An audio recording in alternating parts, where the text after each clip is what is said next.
Good evening. Welcome to Focus on Liberia. I am Edward Amara, full West African correspondent. This is a media where we educate, we inform, we entertain, and we give you latest development on the continent. We bring you all important events that are actually taking place on Mama Africa, the continent where our hope, our desires, and our pleasure lies. A continent which is today in the world attracting people all over the world. A continent where almost everything is just possible. Welcome once more to Focus on Liberia. You may feel free to drop your comment, give observation about the program. Today we are having 4 important stories that are actually of substance towards all development on Africa. We know Africa is a very important continent. Africa is where we belong, and Africa is where we should hold, and Africa is where we should protect. We have stories emanating from East Africa, from West Africa, and other places of the world that are actually so important that I think and feel that we need to discuss them. First, let's start in Nigeria. In Nigeria, the Nigerian National Police are on the search of 2 female students who were abducted on Sunday in Zamfara State in the university. Then we all know Nigeria. Prior to the election, they were faced with problems of gun kidnapping, demand for ransom, then movement of separatists like IPOP, actually by the Igbo people, and they also have other confrontations with the Niger movement people, movement for the emancipation of the Niger Delta, and also the Nigerian government is doing all other important events. It's doing all the important events that may ensure that the country is being a little bit stable. But unfortunately,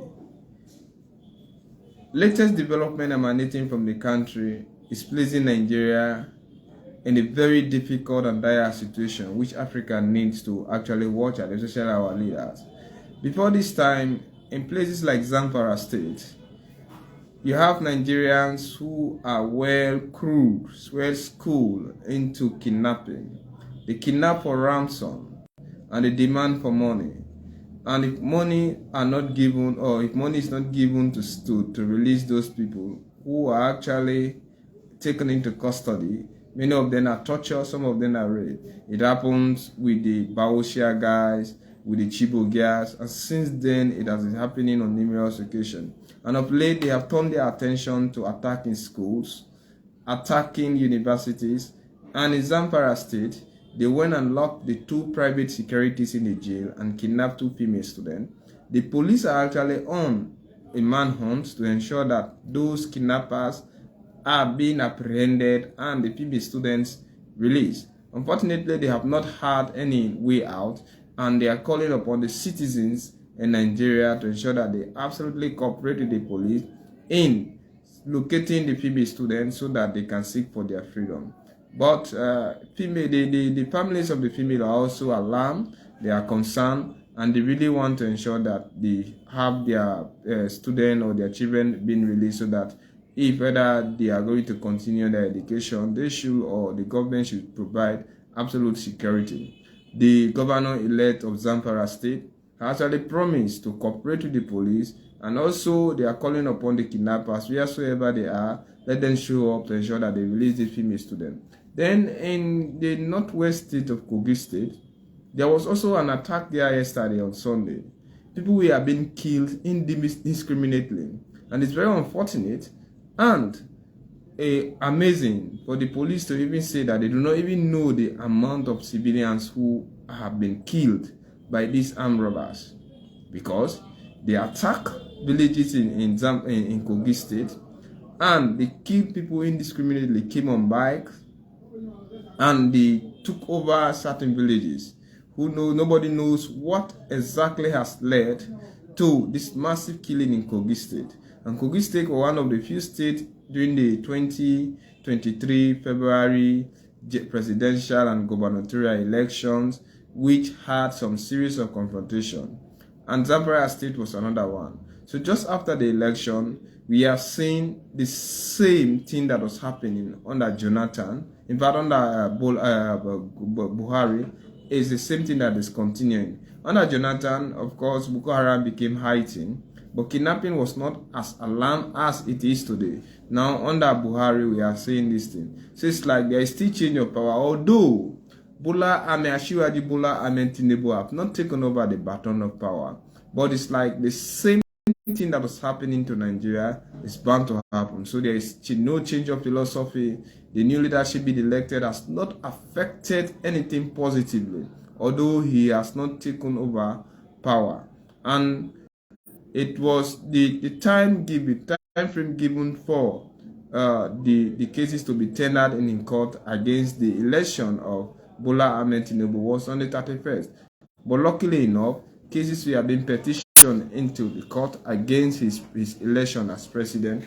Before the 24th, it was on the 20th that the last case being sent in by Atiku Abubakar. So Nigeria is facing that particular scenario, and today we are seeing people are being killed, people are being kidnapped, people are being raped, people are being tortured, and the government is also becoming alarmed. So we don't know what type of security, what type of administration that Bola Ahmed Tinubu will definitely inherit for his board. But luckily enough, he knows the Nigerian society, and he is part and parcel of the current administration, and he will be now at the helm of affairs when he starts his administration. So let's come down to East Africa. Rwanda has elected a new female vice president to an autocrat, Paul Kagame.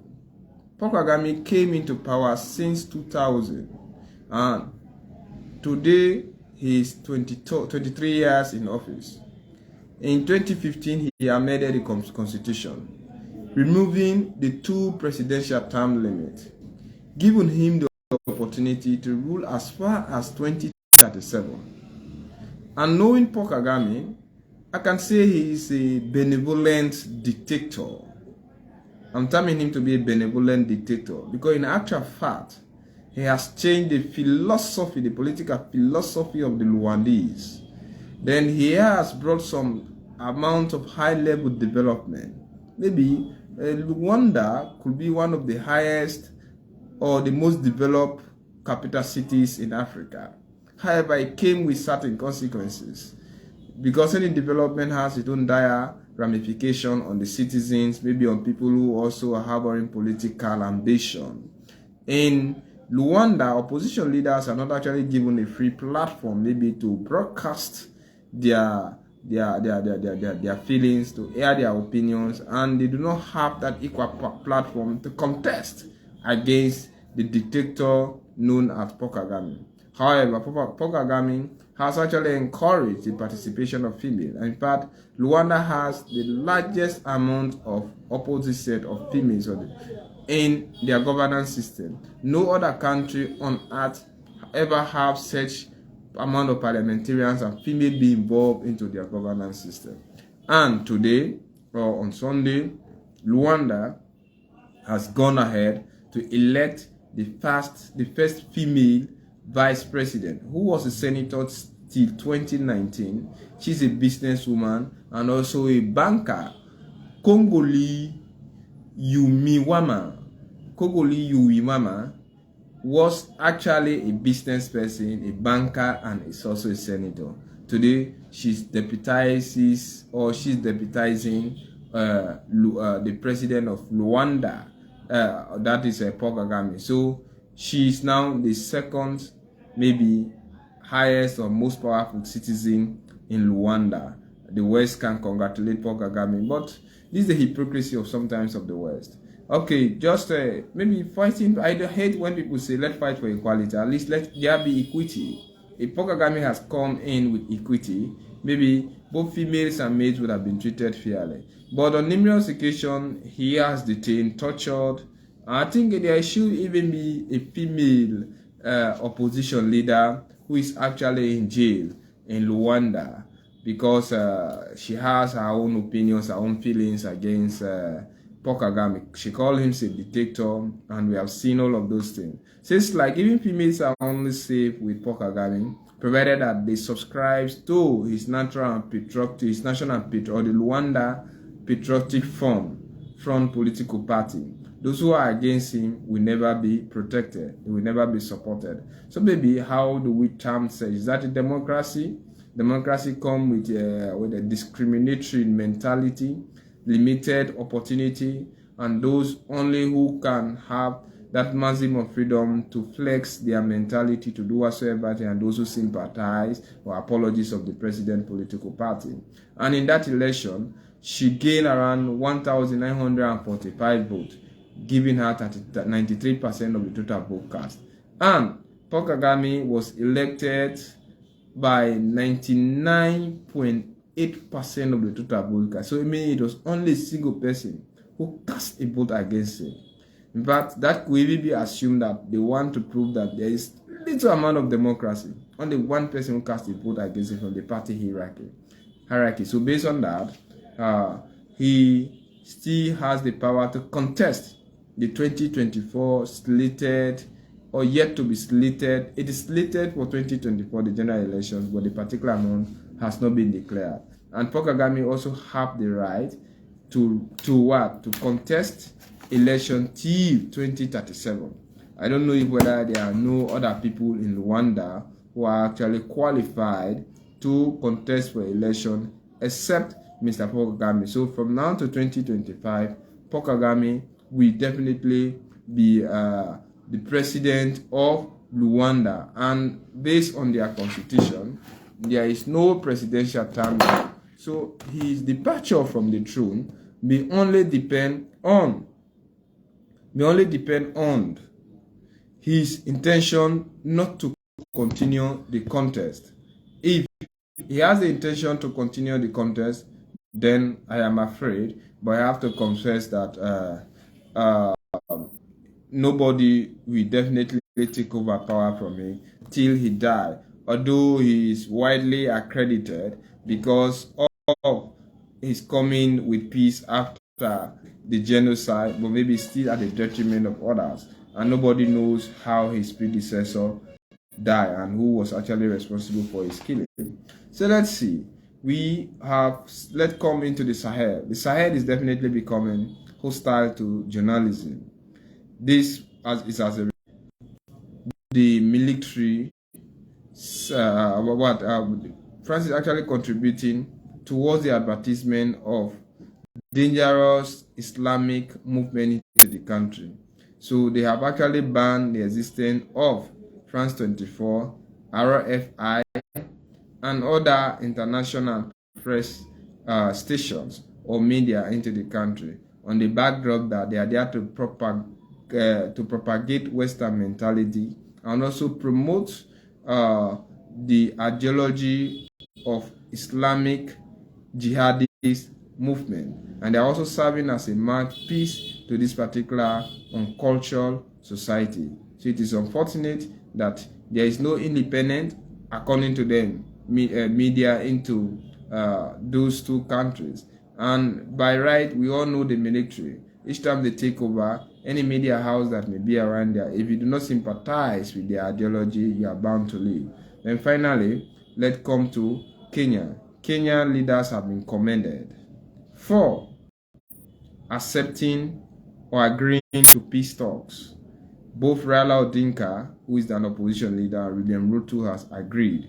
Raila Odinga has called him as an olive branch, the peace talk that William Ruto has called. And William Ruto is willing actually to negotiate to see how Kenya can definitely progress from this stage. The two MPs who have been charged with incitement of demonstration, destruction of property and life into the country. Charges have been dropped against them, and William Ruto and Raila Odinka will sit down together to negotiate how. But Raila Odinka is making certain demand that maybe the Kenyan INEC or the constitution, the Kenya electoral setup need to be totally changed to allow a free and fair system. Maybe Mr. President has consented to that.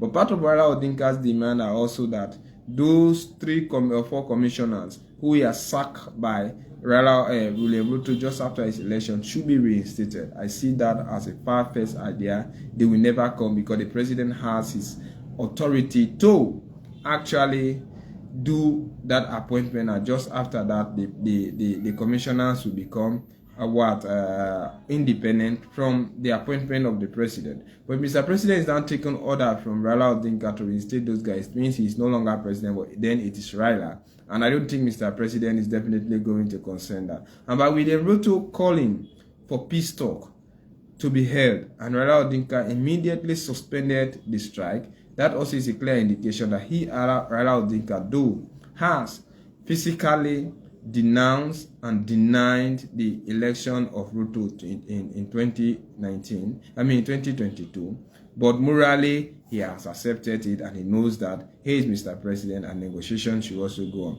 And they are also calling again for the high prices of their basic commodities, especially their basic life cycles commodities, should be dropped. Yet we are to see that, and the president is yet to comment on those things. But all that we have to see what may go on and how this negotiation will definitely be done. But there is now calm in Nairobi, there is now calm in Mombasa, there is now calm in Kisumu or other port cities around Nairobi. So possibility of normal life resuming today was very high, and tomorrow it will continue. And the Mondays and Thursdays strikes that we actually selected, or protests that we actually selected by the opposition leader, have been indefinitely suspended until the negotiation can come out. So AU or other people are now watching Kenya, because normally elections result in Kenya are highly contested on tribal basis, and the aftermath of any election result is normally fatal in Kenya. I think it is high time that East African country change or alter that type of scene that we normally see just after election result. To end the news, let me give you a roundup of the main headlines. In Nigeria, 2 female students are kidnapped in Zamfara State, and the police are on manhunt. Why? In Kogi State, armed robbers attack villages and towns and kill people indiscriminately. The governor-elect in Kogi State has promised to ensure that all those who are involved into the killing exercise are being brought to book. Their promise came, and Kogi State also experienced a lot of electoral disturbances during the election, the gubernatorial and presidential election, and even in Zamfara State. So police are actually counting the bodies of people who have been killed to be satisfied. Then Rwanda has actually elected its first female vice president, Kongoli Yumiwama, and she will deputize President Paul Kagame. Paul Kagame has been in power since 2000, in his 23rd years in office, and he has removed the presidential term limit that was before his election. And in 2015, we conducted a fraudulent referendum in which he won 99.9%. So he now has the power to even contest election as far as 2037. Will he be alive? We don't know. Will he still have the strength, the power, the mojo? We don't know. But there is no presidential term limit in Rwanda. Then the Sahel now is now an area where journalists' lives are actually at threat. Places like Burkina Faso and Mali have actually asked all international media, especially French media, should actually leave. They accuse them of being the mouthpiece for terrorism, and also they have accused them to provide a platform where these guys will zeal their mentality. And finally, AU and other international communities have commended Kenyan leaders, that is William Ruto and Raila Odinga, for agreeing to peace talk. It's been me, Edward Amara, full West African correspondent, bringing you latest update on the continent. Thank you. Good night. We see you tomorrow.